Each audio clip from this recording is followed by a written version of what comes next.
क्या पुनरुत्थान एक सच्ची घटना है? बहुत से धर्मों का ऐसा मानना है कि मृत्यु के बाद हमारा जन्म वापस धरती पर होता है एक दूसरे रूप में। कुछ का कहना है कि मृत्यु के बाद हम एक ऐसे स्थान पर जाते हैं जहाँ पे हम अपनी शरीर की अभिलाषाओं को पूरी करते हैं, जिसे पूरी करना पृथ्वी पर संभव नहीं है। कुछ का कहना है कि हमारे मरने के बाद हमारा शरीर नाश हो जाता है, लेकिन हमारी आत्मा धरती पर घूमती रहती है। गैर मसीहों के लिए मृत्यु को समझना बहुत ही कठिन है, क्योंकि वे नहीं जानते कि मृत्यु के बाद क्या होता है। क्या सच में मृत्यु के बाद कोई जीवन है? इस पाठ में हम सीखेंगे कि यीशु अपने समय में उन लोगों से किस तरह पेश आते हैं जो मृत्यु से संबंधित इन घटनाओं को लेकर चर्चा कर रहे थे। उन्होंने उन लोगों से इस घटना के बारे में कुछ आश्चर्यजनक बातें कहीं और कुछ सच्चाइयों को बताया, जिसे देख के सुनकर वो रोमांचित हो गए। कुछ समय से बाद सदूसी लोग का एक समूह यीशु मसीह के पास आया।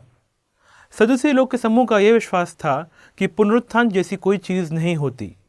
तो उन्होंने यीशु से पूछा, रब्बी, तू हमें यह बता कि जैसे मूसा ने हमें सिखाया है, यदि एक परिवार में अगर एक भाई के कोई बच्चे नहीं हैं और उसकी मृत्यु हो जाती है, तो उसके छोटे भाई का कर्तव्य है कि वो उसकी विधवा से शादी करे और उसके नाम से बच्चे पैदा करे।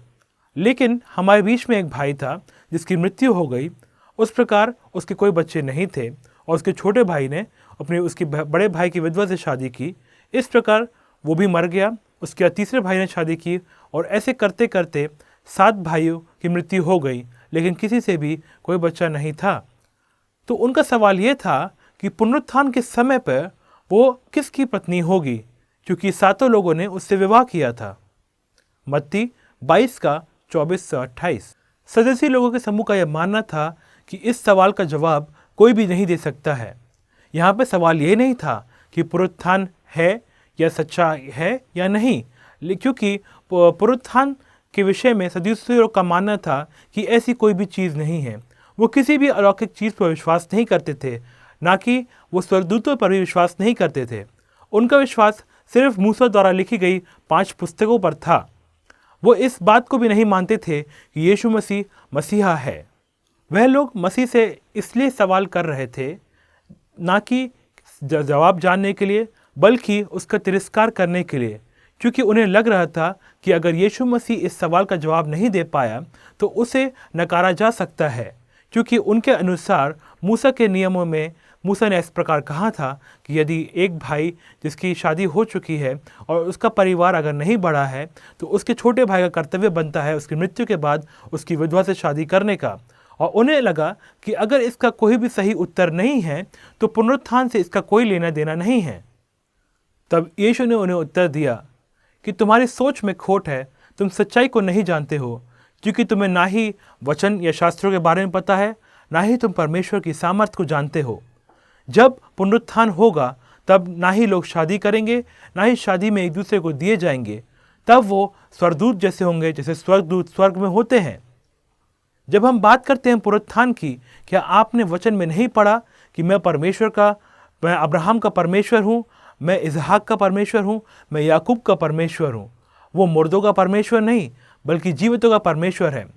जब भीड़ ने इस बात को सुना तो वह उसकी शिक्षा से अचंभित थे। ये हम देख सकते हैं मत्ती 22 उसके 29 से लेकर 33 तक। यहाँ पे ध्यान देने वाली पहली बात यह है कि यीशु मसीह ने उनसे शब्दों से और मूसा के बताए नियमों के अनुसार बात की। दूसरा कि यीशु मसीह ने सच्चाई को बताया स्वर्गदूतों के बारे में, जिसके बारे में सदूसी लोग ख्याल भी नहीं रखते हैं, और उनकी उपस्थिति के बारे में उन लोग मानते ही नहीं हैं कि स्वर्गदूत उपस्थिति में हैं।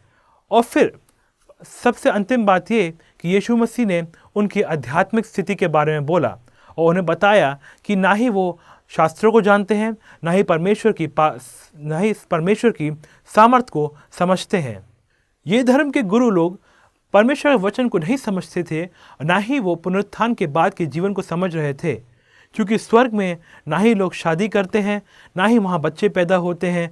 और जैसे हम जानते हैं कि स्वर्गदूत कभी मर नहीं सकते, वैसे ही पुनरुत्थित लोग भी कभी नहीं मरेंगे।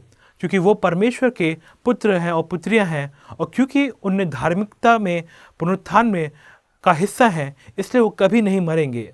और ये सवाल जो उनने पूछा कि वो स्त्री किसकी पत्नी कहलाएगी स्वर्ग में, ये एक बहुत ही गलत सवाल था, क्योंकि सदूसी लोग बहुत गलत सोच रहे थे। यहाँ पे असल समस्या उनकी परमेश्वर के बारे में शिक्षा थी, क्योंकि उनकी परमेश्वर के बारे में शिक्षा मूसा की 5 पुस्तकों में से आती थी, जिसको वो आधिकारिक रूप से मानते थे। तो इसलिए यीशु मसीह ने भी उनका उत्तर उसी हिसाब से दिया जो शब्द परमेश्वर ने मूसा से उस जलती हुई झाड़ी में बोले थे, जिसके बारे में निर्गमन 3:6 में देखा जा सकता है। परमेश्वर ने अपना परिचय इस प्रकार दिया था कि वो जीवित परमेश्वर है और वो जीवितों का परमेश्वर है, जो कि स्वर्ग में जिंदा था। जब परमेश्वर ने कहा कि वो अब्राहम, इज़ाक और याकूब का परमेश्वर है, जो कि इज़राइल के बहुत बड़े अगुए थे, और मूसा ने ये वचन उनके मरने के कई 100 साल बाद सुना था। अपने वाचा के अनुसार परमेश्वर ने ये 3 लोगों को बहुत सारी वाचाएं दी थी, जो कि उनके जीवन काल में पूरी नहीं हुई, लेकिन हम देखते हैं कि परमेश्वर इन वाचाओं को बाद में पूरा कर रहा है। लेकिन अगर कोई मर गया है तो उसके द्वारा की गई वाचा, उनके प्रति की गई वाचा को पूरा कैसे किया जा सकता है? तो हम देखते हैं कि परमेश्वर यीशु मसीह इस बात पर महत्व डाल रहा था कि परमेश्वर का स्वभाव कैसा है। परमेश्वर अपने स्वभाव पे, अपने किए गए वादे पे और अपने संगति पर बहुत महत्व रखता है, जो कि वो अपने बच्चों से रखता है। और लूका रचित सुसमाचार में हम देखते हैं कि हम पढ़ते हैं वहाँ पे कि बहुत से शिक्षक धर्मगुरुओं ने कहा कि हाँ गुरु, आपने बहुत सही बात कही है, और उसके बाद किसी ने कभी उससे सवाल करने की हिम्मत नहीं की, जो कि हम देखते हैं लूका के 20 उसके 40 में। हालांकि फरीसी लोग यीशु मसीह से बहुत चिढ़ते थे, लेकिन फिर भी वो यीशु मसीह के पीछे इस बात के साथ सहमत थे, क्योंकि वो भी पुनरुत्थान में विश्वास करते थे। ये कहानी इसलिए महत्वपूर्ण है क्योंकि ये हमें यीशु मसीह के प्यार को दिखाती है कि वो अपने प्रेम में उन लोगों को भी सिखाने के लिए तैयार था जो उससे घृणा करते थे और उसको नीचे दिखाना चाहते थे। इस कहानी का मुख्य बिंदु ये है कि जो धर्म के अगुए थे वो परमेश्वर के वचन को नहीं समझते थे, ना ही परमेश्वर की सामर्थ को समझते थे, ना ही परमेश्वर का जो उनके जीवन के लिए प्लान था उसको समझ पा रहे थे। आइए इस पाठ की समीक्षा करें। सदूसी लोग क्यों यीशु मसीह से पुनरुत्थान के बारे में सवाल कर रहे थे?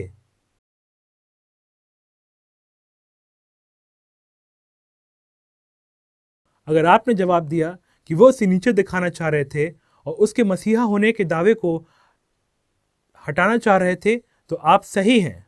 वो कौन सी 2 चीजें थी जो सदूसी लोग नहीं समझ पाए जब वो धर्मशास्त्र को पढ़ रहे थे?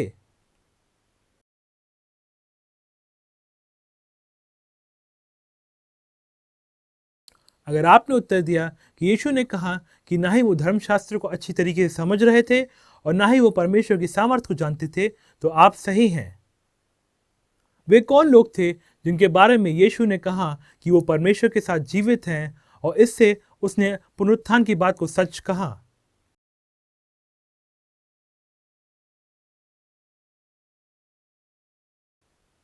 यदि आपने कहा कि यीशु ने बताया कि परमेश्वर ने कहा कि वो अब्राहम, इज़ाक और याकूब का परमेश्वर है कि और वो जीवितों का परमेश्वर है, तो आप सही हैं। इस पाठ के लिए आपका गृह कार्य ये है कि आप इस कहानी को कई बार सुने और इसे याद करें। याद करने के बाद इसे आप किसी ऐसे व्यक्ति के साथ बताएं जिसने इसे पहले कभी ना सुना हो, और बताने के बाद उनसे ये प्रश्न पूछें कि व्यक्तिगत रूप से उनका मृत्यु के बारे में क्या विचार है। क्या वे सोचते हैं कि मृत्यु के बारे में कोई जीवन है, और यदि अगर है तो किस तरह का जीवन होगा? उनके उत्तरों के आधार पे आप उन्हें यीशु मसीह के दिए गए वादे के बारे में बताएं, उनके साथ प्रार्थना करें ताकि वो अनंत जीवन को पा सकें।